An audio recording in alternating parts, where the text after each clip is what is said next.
So hello and welcome to today's seminar. My name is Sean McMahon and I'm the program manager for the Lister Hill Center for Health Policy. I'm very excited to welcome you to today's webinar, Exploring Mental Health. Today's webinar is made possible by the Office of Public Health Practice, the Public Health Student Association, and the Lister Hill Center for Health Policy. Each of these sponsors is offering interesting and informative virtual events all semester long. Check out our websites and social media for updates. And now it's my pleasure to introduce our amazing speaker for today.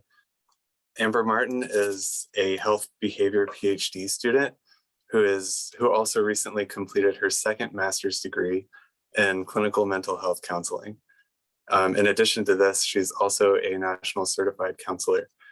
She co-hosts a podcast called Living in Color, which focuses on how mental health impacts relationships, physical health, finances, careers, spirituality, how it affects everything. Amber came to the School of Public Health in 2014 to obtain her first master's degree, which was an MPH in health behavior. During this time, she engaged in community wellness activities, participating in events with Girls on the Run. She volunteered as a wellness coach for UAB employees. She became a peer educator for sexual health awareness. After getting her MPH, she enrolled in the mental health counseling master's program and the health behavior PhD program at the same time. So Amber she's interned at the UAB Community Counseling Clinic. And she's implemented an anti-bullying campaign with the Birmingham City Schools. She also conducts psychiatric interviews and other mental health assessments for a large study here at UAB. And most recently, she started Well Within, which is an initiative that will highlight the importance of addressing mental health's impact on overall wellness and the importance of better education about mental health in promoting wellness. And with that, let's get this conversation started. Amber, thank you so much for agreeing to be here today and have this conversation. Thank you for having me. Thank you for having me. All right, so I guess we can just jump right in, yeah? Sure. Yeah. So my first question for you, mental health it's a very big thing. Mm-hmm. And as a mental health professional and a PhD student who's studying mental health, how do you define it? So it's a great question because my definition of mental health continues to evolve as I grow and as I learn. So I think very early on, my definition of mental health was the presence of some type of mental disorder or mental illness.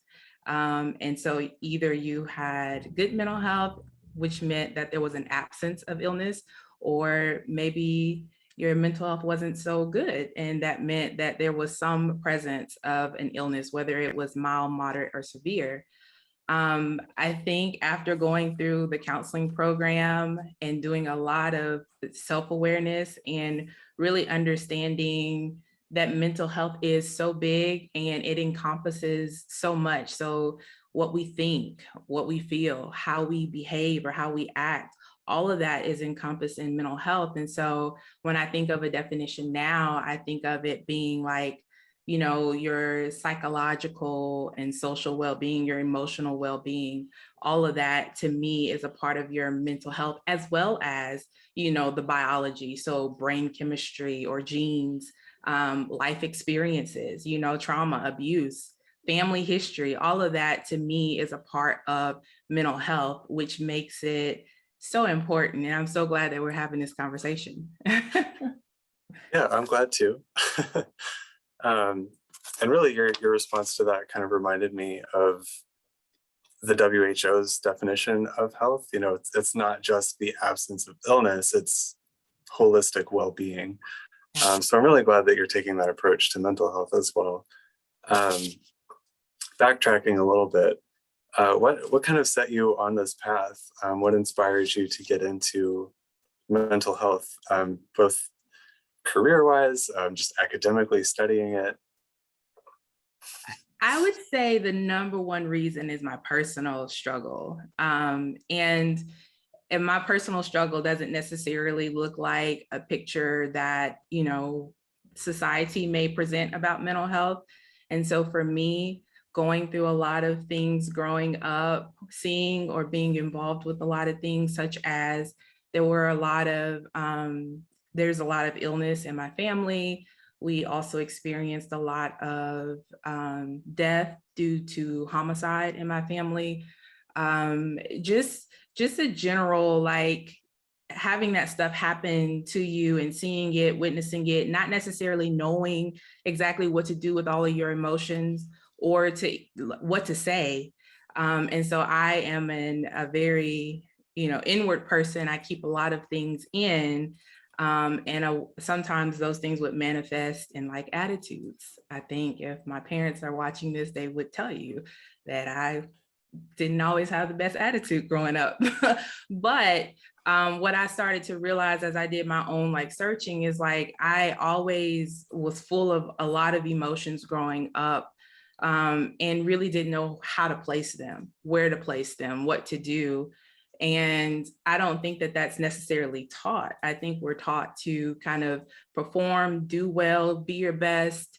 But what happens when you're not your best first? And then those feelings that come with maybe not being your best. And then also even going through, school. So as an African American, I went to a predominantly white school for the entirety of my life until I got to undergrad, where I went to a predominantly Black college or historically Black college. And they are vastly different. And I found myself really questioning my identity, and not understanding what that was for a while. I felt like I was in some type of transition that I didn't know I was in, but I was in something. And so I feel like that's what fueled the beginning of it. I think after going through my time of like middle school to high school and knowing that I was going to be a medical doctor and knowing that that was my field, and then coming to UAB and getting involved in research, it opened doors to really be a part of communities, vast, so many children, adults, African-American, Caucasian, Hispanic, like all types of people. And the one thing that I continue to see is that we all struggle here. It's not one person's issue, it's everybody's issue.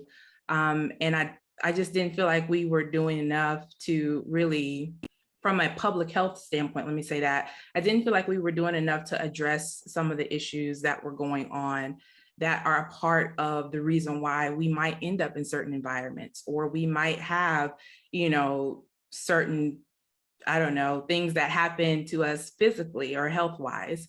And so that's really what started me down the journey and continues to kind of fuel me as I move along the journey. Yeah, that's great. And clearly you've been involved in getting more of a public health response to mental health in the Birmingham area. Every time that I read through your bio, I was amazed by how much you've done, just as a student. So I'm wondering, could you tell me a little bit more about the work that you're doing on your dissertation? Sure. So my dissertation actually started in undergrad. And I was doing a thesis where I was trying to understand attitudes and beliefs about students on campus. And it was surrounding sexual health and things like condom usage and things like that. But it opened the door to just have some real honest, raw conversations. And particularly among Black women, the thing that was beginning to resonate is there is this generational pass down of indoctrinated strength. Like, you have to be strong. There is not room for you not to be strong, because you have a responsibility to care not only for yourself, but for your family, for your community. You are kind of like the backbone of a community. And so you have a responsibility to be strong and to do what you need to do to make sure that everybody else is okay. I thought for a while that in my head, I'm like, I sat with it because I had to realize that in my own life, that was a picture of me. Like, no matter what I was going through in life in general, there was a presentation of, I've got it together, I'm good, we're going to keep moving. And I'm not saying that that's a bad thing, but what I am saying is that if you do not tend to your mental health, if you're not tending to the stressors, maybe the anxiety that you might feel, the panic you might feel, or whatever the case may be, that continues to build up, and you find yourself in really, I would say, I won't say really bad, but I will say you will find yourself dealing with things like high blood pressure. You might find yourself dealing with things like overeating or self-silencing, not talking, isolation. All of those things go along with it. And so for me, I really started to dig into, okay, so what is this strong Black woman phenomenon, or what is this strong Black woman schema that's now being researched, and how is it playing a role in health disparities? How is it playing a role in our mental health? What role is it playing? And then what ways can we address it so that we first are aware, and then we can move past it and find ways to be strong, but also be human. Like, take the super off in front of the woman and just be like a woman. Yeah. And so for me, really kind of diving into this schema. I had a friend in the counseling program. We got together and we started studying it from a counseling standpoint and the implications for counseling. So if you have, an African-American woman that comes into your counseling room and doesn't have much to say, might not mean that they're resistant to counseling. What it may mean is they don't know how to talk because they haven't had to do that. It's always been, we'll deal with that when we have to deal with it, or that's not something I can deal with right now. I need to focus on the need of my family, the need of my community, the need of my church, the need of wherever the need is.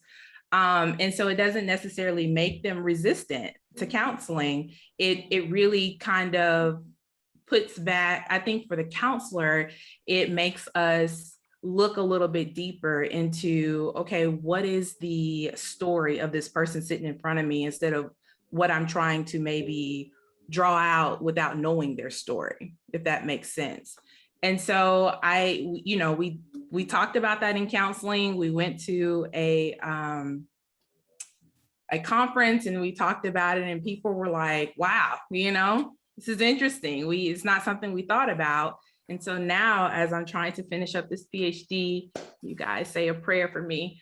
I'm really taking into consideration everything that I've learned along the way. And I'm now trying to see, does this role of being a strong Black woman play a big part in how we address certain issues? So like when we're talking about depression and anxiety, a lot of times we're filling out surveys, and those surveys a lot of times are subjective in nature. And so, we can choose to answer in a way that best suits us, but it might not be very telling of what the reality is unless we are answering truthfully. Whereas if you come from like a very objective standpoint where, let's say you're in an MRI machine and they're taking a picture of your brain and certain areas of the brain are lighting up, and you're seeing certain trends that might lead us to believe like, this person is really dealing with depression, or this person really is dealing with anxiety, whatever it might be. You can't really hide from that. You can kind of hide in the other arena, but you can't hide from that. And so what I would like to do is look at it and see, like, what do we see in a community of people? We have a data set here at UAB of African-American women who are all mothers, and they were looking at like depression. And so I wanted to take that same sample and look at what other things were involved outside of depression, what might have been contributing to it, and is this indoctrinated strength really fueling that in a way to where if we're educating and saying, hey, it's okay to fall apart sometimes, it's okay to seek help when you need help, it's okay to lean on those people that you might need to lean on in a season, when you might not be able to be as strong as you would like to be. Yeah, that sounds like really great work. And I am saying a prayer that you that you make it. Thank you. So real quick, we have a question in the chat that came through. How do you go from being the strong Black woman or the angry Black woman to just being a woman with strength? Ooh, that's so good. That's so good. I think I'm learning. I'm still learning how to do that now. But I think one of the things is really understanding that strength is not synonymous with resilience. And I think we oftentimes put those things together and just assume that if we're strong, we're resilient. But resilience is a little bit different in that when you're resilient, you're thriving. There is a thrive about you where you're able to continue on regardless, whereas strength, it's like you're performing in a way. There's a performance of strength that other people see, but it's not your reality. It's not the true nature of you or the essence of you and what you're going through. So I think if we can kind of separate those and learn that strength, it's okay to be strong. There's nothing wrong with being strong, but in our humanity, we are both strong and weak. And so we have to embrace them both and learn that there are times where we might not be as strong as we would want to be or we would like to be, but that doesn't mean we're not strong women. That just means we're human, that we're women. And that, maybe, and that goes for anybody, honestly. I'm studying it within Black women, but it really goes for anybody. I think we have to do a better job of embracing everything. Like strength is great and we need it, but weakness is what reminds us that we're human and reminds us that we need human connection and reminds us that that's the reason why we are in community with people, because it's oftentimes we can't do it on our own all the time. Yeah, that was very well put. Thank you. So I want to pivot a little bit and talk about your experience with the community counseling clinic. So I guess just tell me more about that. What was it like to address multiple different health issues with multiple different patients all in one day? It was a true test of if this is the field you need to be in. And I say that in a way because first of all, the community counseling clinic is open to the community. So it's not one type of person that's coming into the clinic. It's everybody with all issues or whatever it might be presenting to you.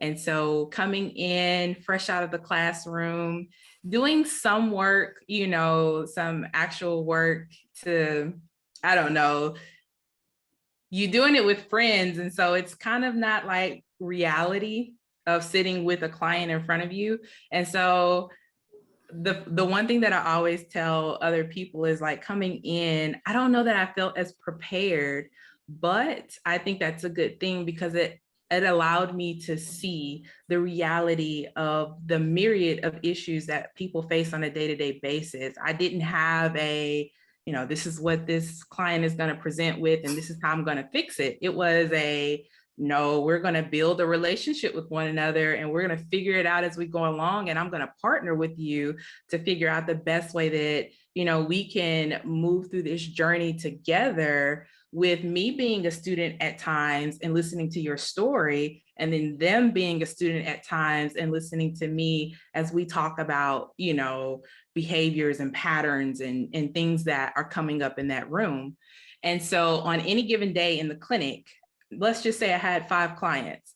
One of those clients could be a student who was getting ready to transition from college. So they're getting ready to graduate in a semester and really dealing with uncertainty and anxiety around like not knowing what to do next, maybe not feeling prepared enough, not feeling confident enough in their abilities to go out in the world and make it.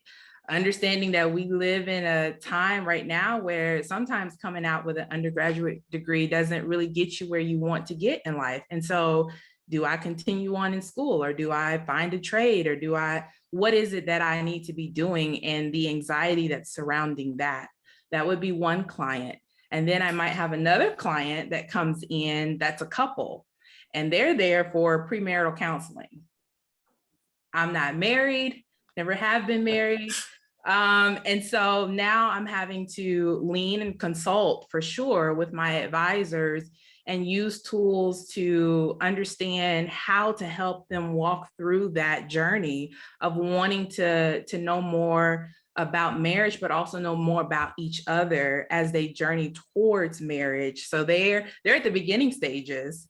And we're figuring out, like, what are some things that could come up in the marriage that need to, be worked out or worked on. And it doesn't mean that you're bad for one another. It means that marriage is work, and you have to be willing to do that work with that person.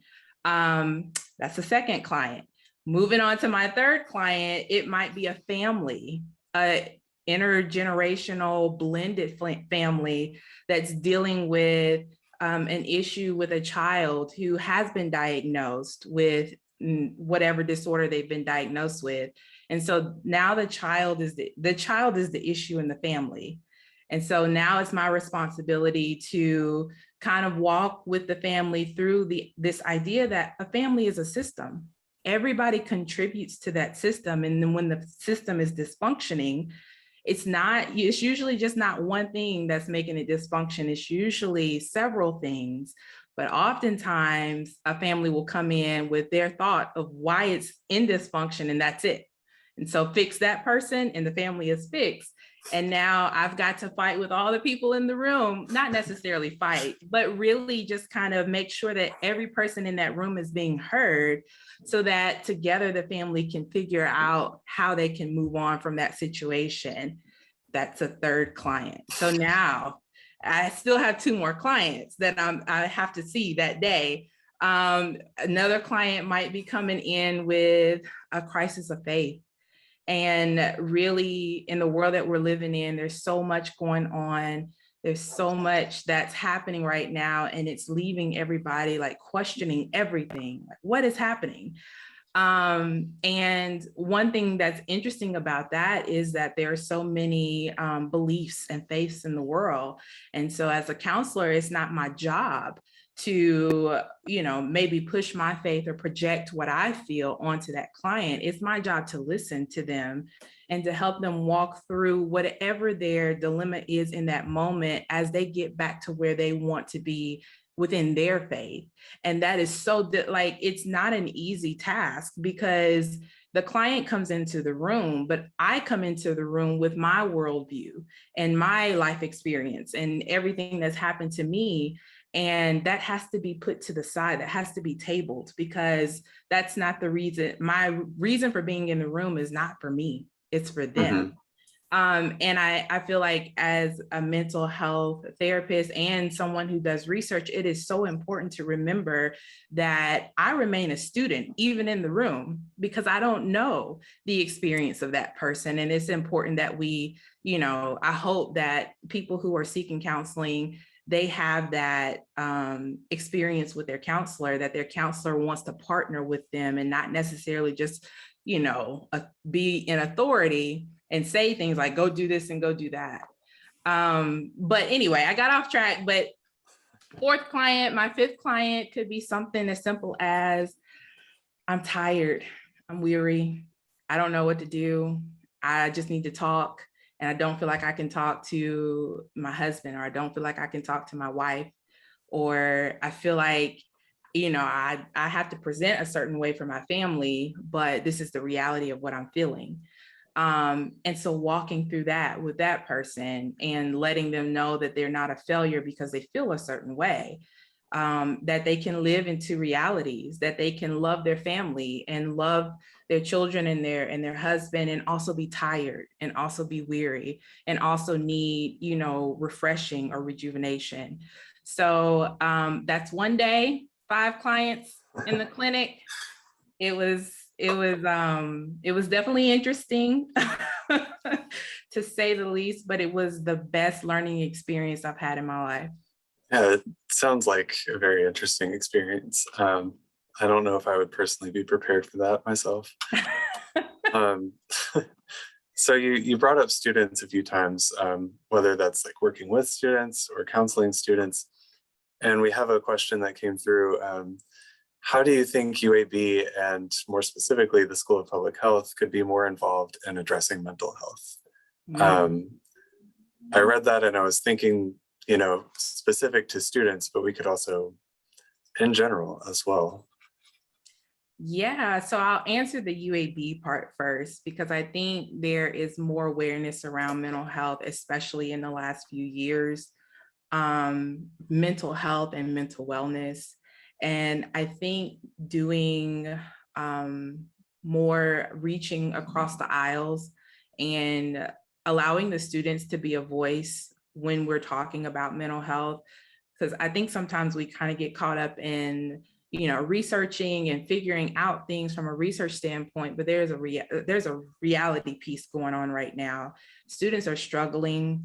There are a lot of things going on in the world, and they are tasked with continuing to be the best students they can be so they can get out of here or move on or do whatever. And it's challenging. And I think using them or incorporating them, making sure that their voices are heard, reaching out. Something simple as reaching out and just saying, hey, how are you? No, really, how are you? Would be so beneficial, especially in public health. I think I don't want to step on any toes, but I feel like, we have a responsibility to the public, but it has to be something that we start in-house. How are we reaching our own public, which is our students? How are we doing that? And if we're not doing that, what can we do better? That's another conversation for another time. But I think it's something that we should be talking about. I know that I talk with students in my cohort often, and we talk with one another about how we're getting through as we go through these situations, especially lately. We've had times where we've written notes and letters and making people aware, like, hey, we're struggling.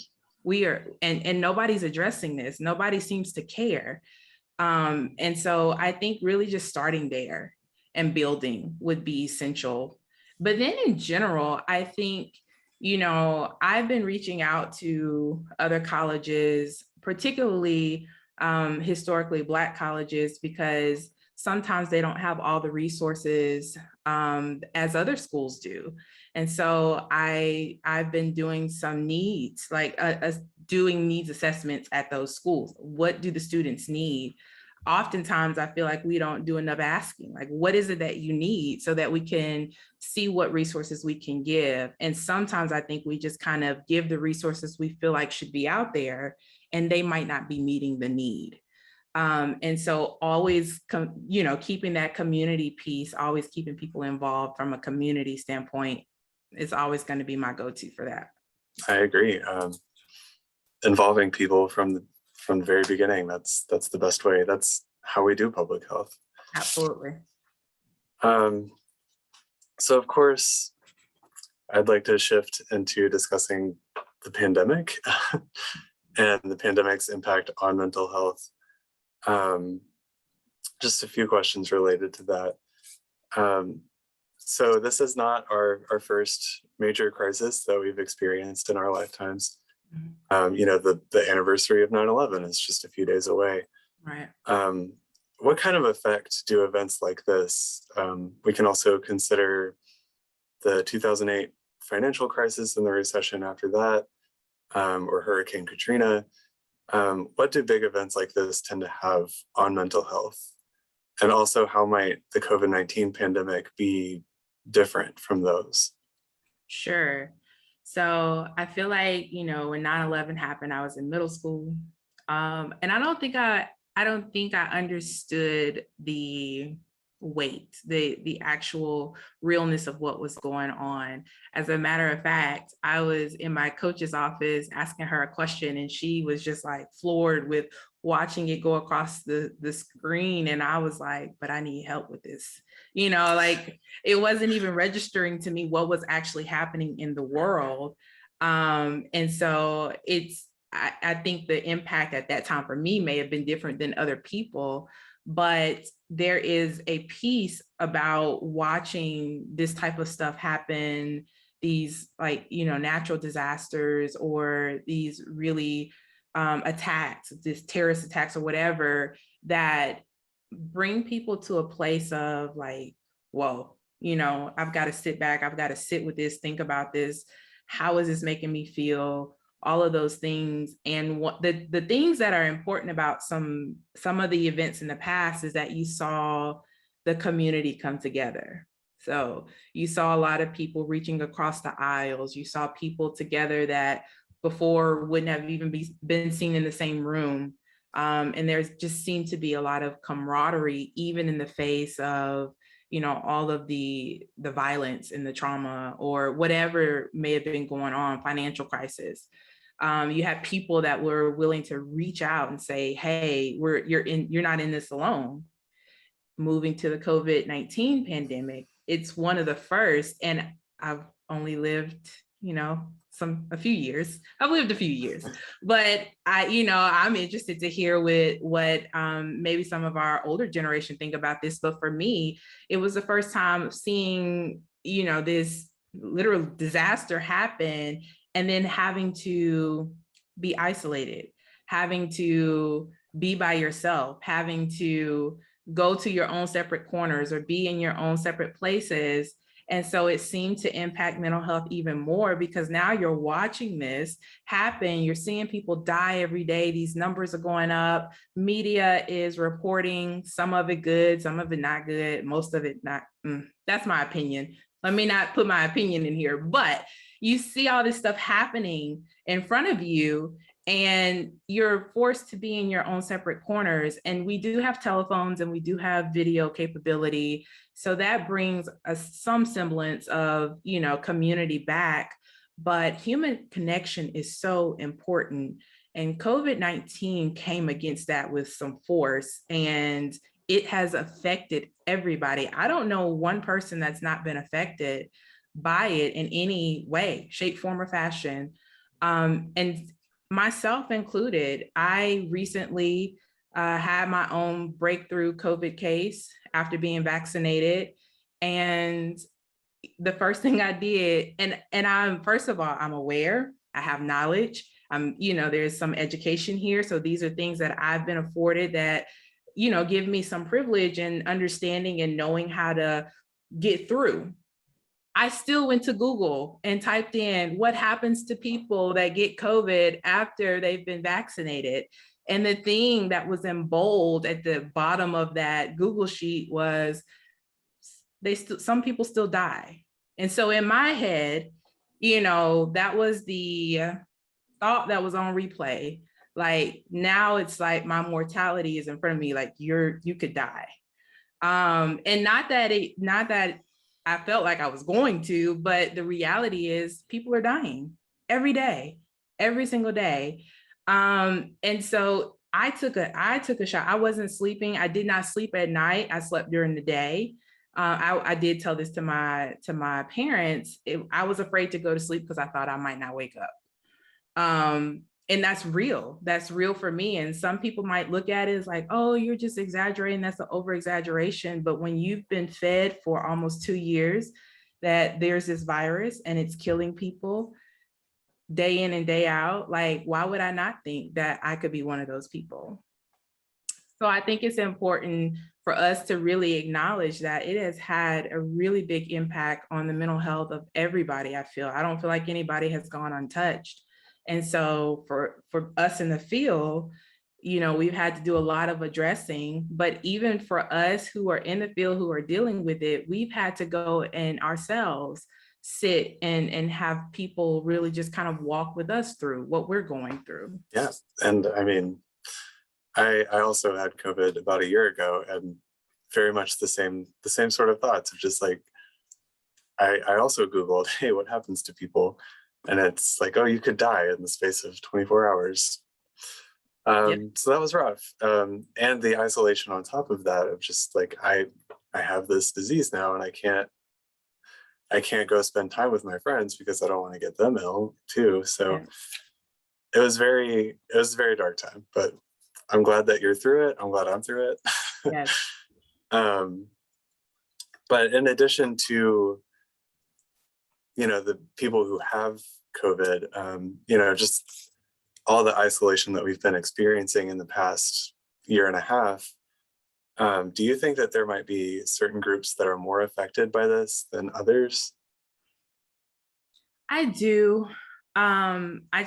Of course, we talk about all the people that are like in our nursing homes that, unfortunately are there, and because we want them to be healthy and safe as they possibly can, people are not allowed to go and visit them. And so now you have, this cutoff of maybe the only light that they may have, which is maybe their family, their loved ones, whoever might be coming. They haven't been able or allowed to come back in some capacity. I think they have been allowed to come back in other capacities. But, what do you do when you find yourself, for me, I'll even talk about myself. So as a single person, it is very hard on a day-to-day basis to not kind of get in my head, because I'm still not out just mingling with people. I have friends, and we try to get together every once in a while to see one another, but we're all cognizant that this thing isn't over. And so we're all trying to do our best to, maintain as we go through. And so as a single person, I look at my white walls often. Every day. Some days I get up and I speak to my walls. I name my walls. And, somebody might think that's crazy. But for me, it's just me not being in silence and not feeling like I'm isolated.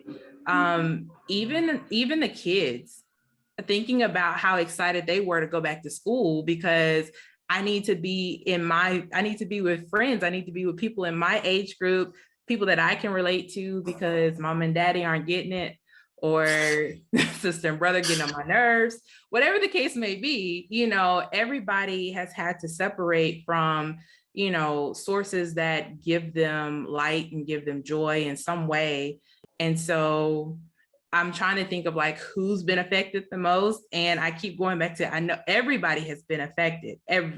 Again, nobody has not been touched, but even for me, and being able to see my family. And there are people in my family that I haven't physically been in a room with for now almost 2 years.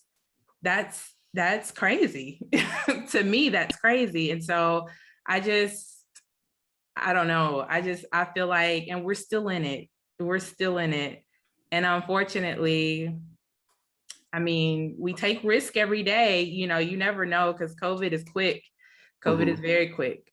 But, I feel like we've all been hit by it. So the pandemic seems to have brought well-being and this sort of like mindfulness approach to the forefront of the discourse on mental health. And just like everything else, there's room for nuance in mental health. But how can we continue the good conversations about mental well-being, about kind of being aware of your own mental health and taking steps to protect your mental health? How do we continue those conversations without ignoring other aspects of mental health, like addiction or depression and suicide, even neurodivergence? Yeah.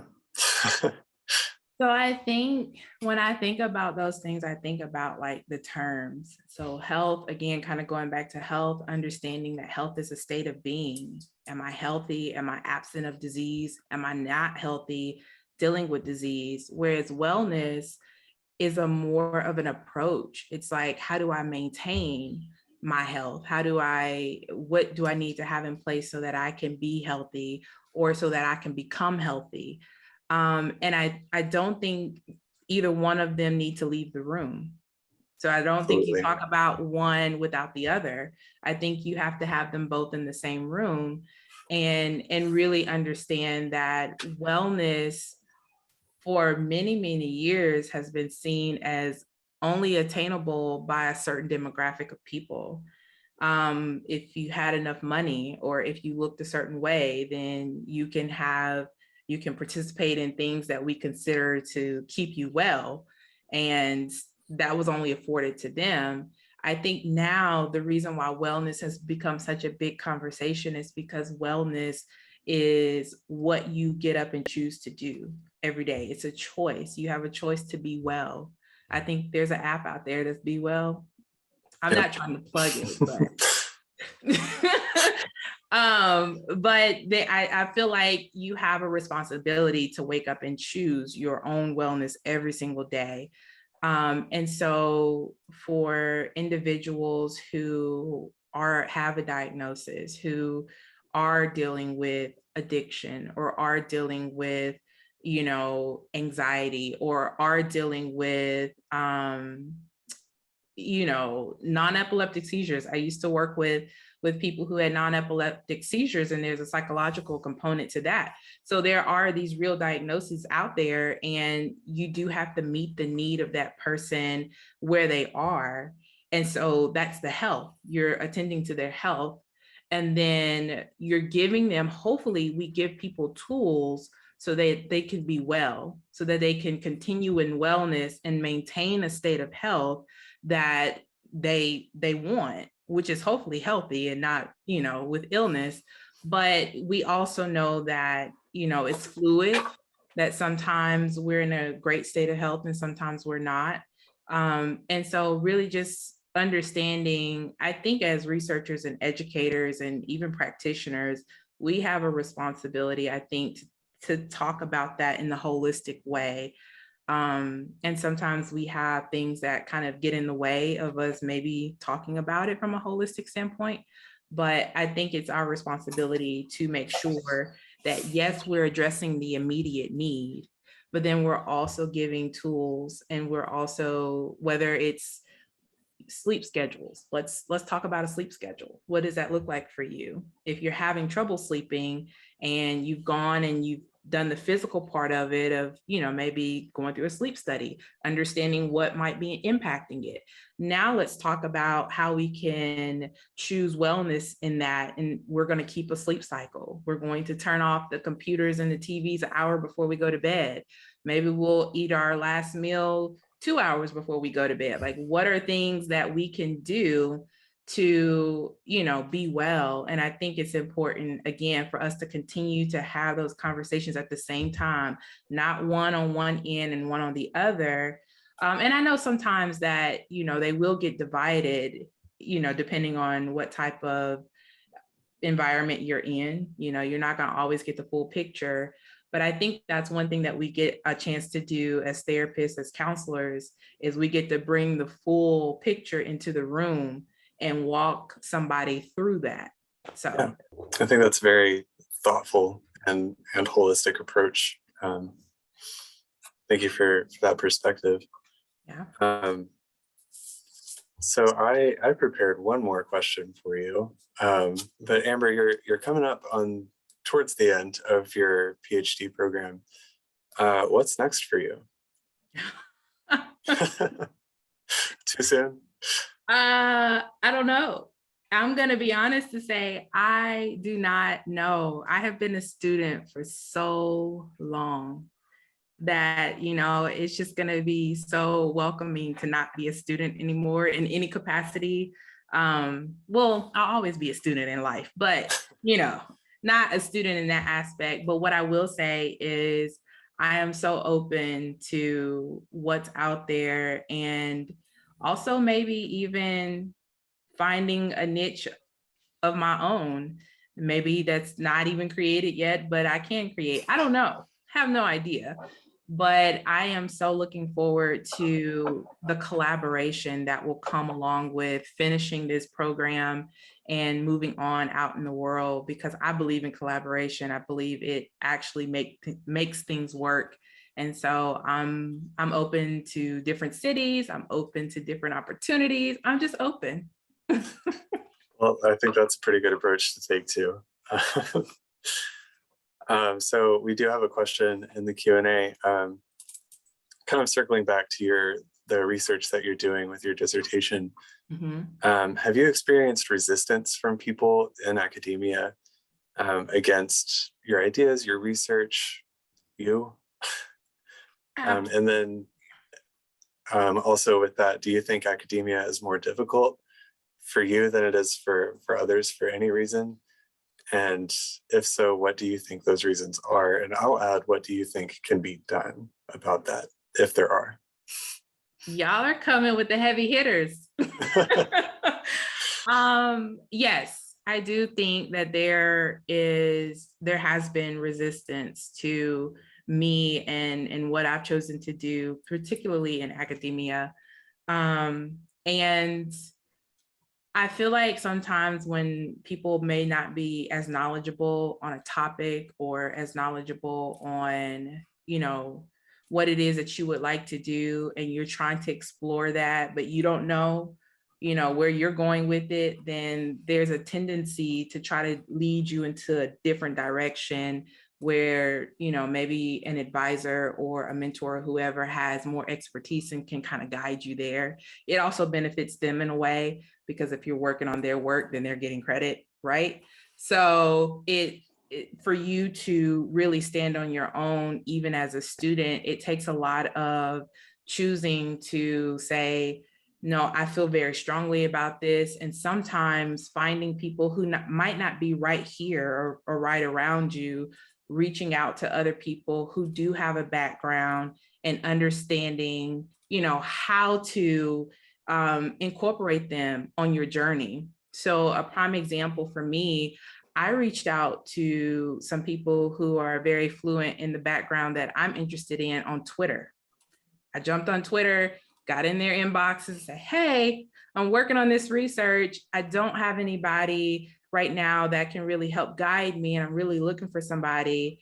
And it culminated with me getting in touch with one person who was like, yes, let's see how we can help you. And then she got me in touch more recently this week, in touch with one of the authors of some research that I'm looking at now. I've got like 10 papers from this author, and now I'm in touch with this author.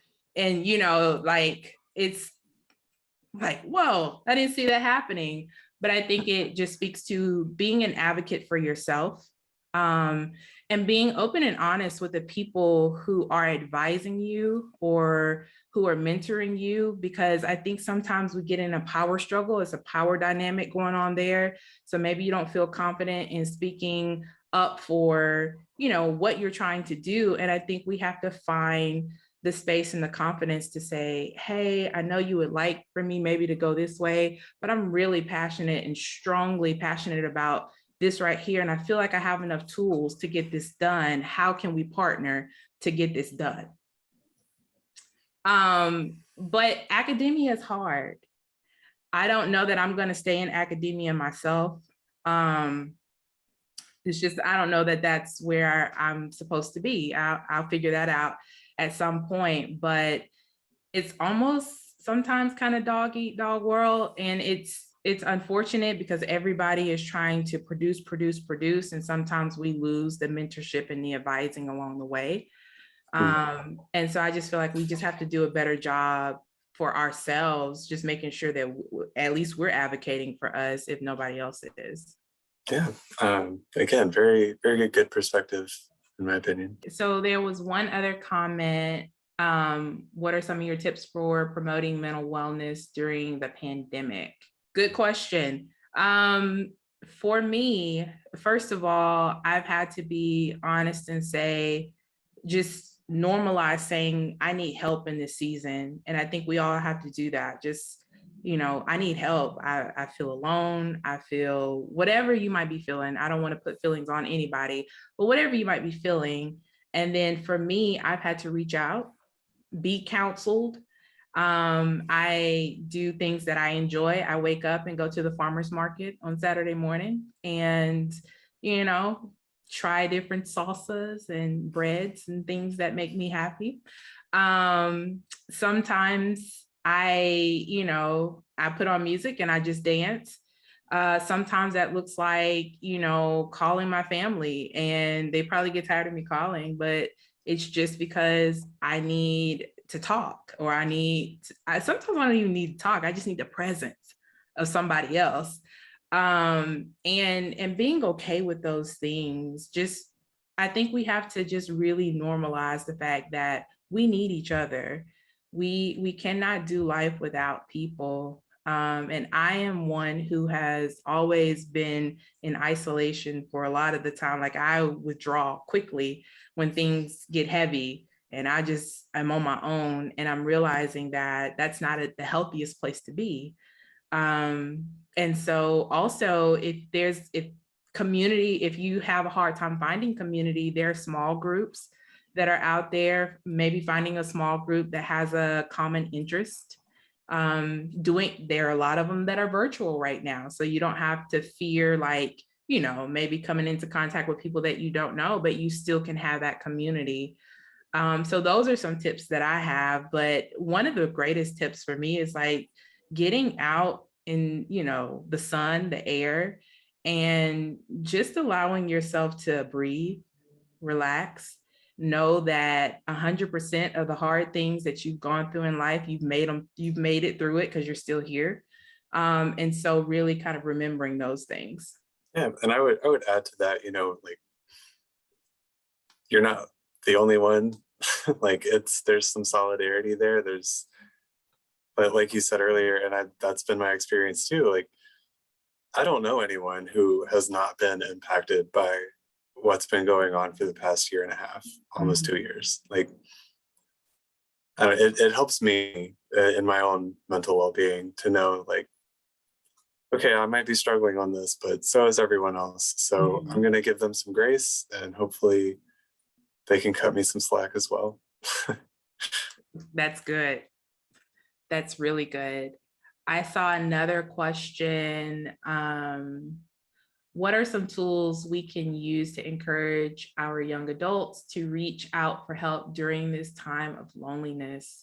So young adulthood is challenging because we're trying to figure out ourselves and really learn who we are, even in this season. And so what I will say is that sometimes just reaching out to them, just saying, I'm thinking of you, I'm concerned about you. If you need anything, I'm here. Just being that person to reach out. Reaching out right now is such a big thing. I feel like we all feel like somebody should be reaching out to us. But if we do some reaching out to other people, it's going to come back. It's going to cycle back around to us. Another thing for young adults, though, is I consider myself to be a young adult, kind of. Allowing us space to just kind of have our feelings, and maybe being able to talk in a space that's non-judgmental, and just saying, this is how I feel. And it doesn't mean that's how I always feel, because feelings are fleeting.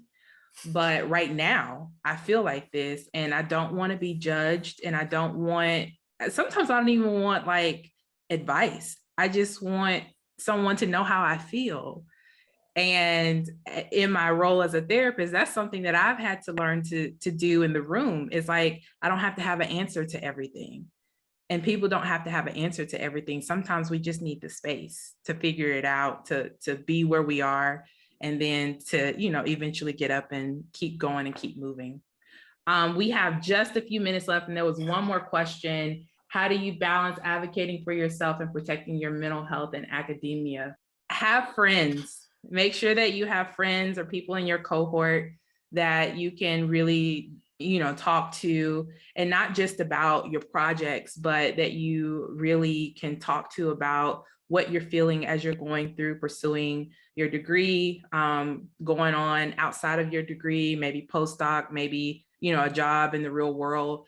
Just have somebody that you can really kind of confide in. Again, that community, that humanity, human connection piece. Because have a counselor, have somebody that you can go and talk to, from a professional standpoint as well, because we all need that. And I think when we think about academia, we just do, and then we never take time to breathe. So practice some breathing every day. Every morning when you wake up, practice some breathing, some deep breathing every day. Sometimes Every day. 2-3 times a day. All right. Well, I think that might be all the time that we have for today. Thank you, Amber, for doing this again. I think this was a really good conversation, and I really appreciated your insights on things. Thank you so much for having me. Thank you to my friend Allison for even mentioning this to you so that we could be there. Thank you. All right. Everyone have a good day.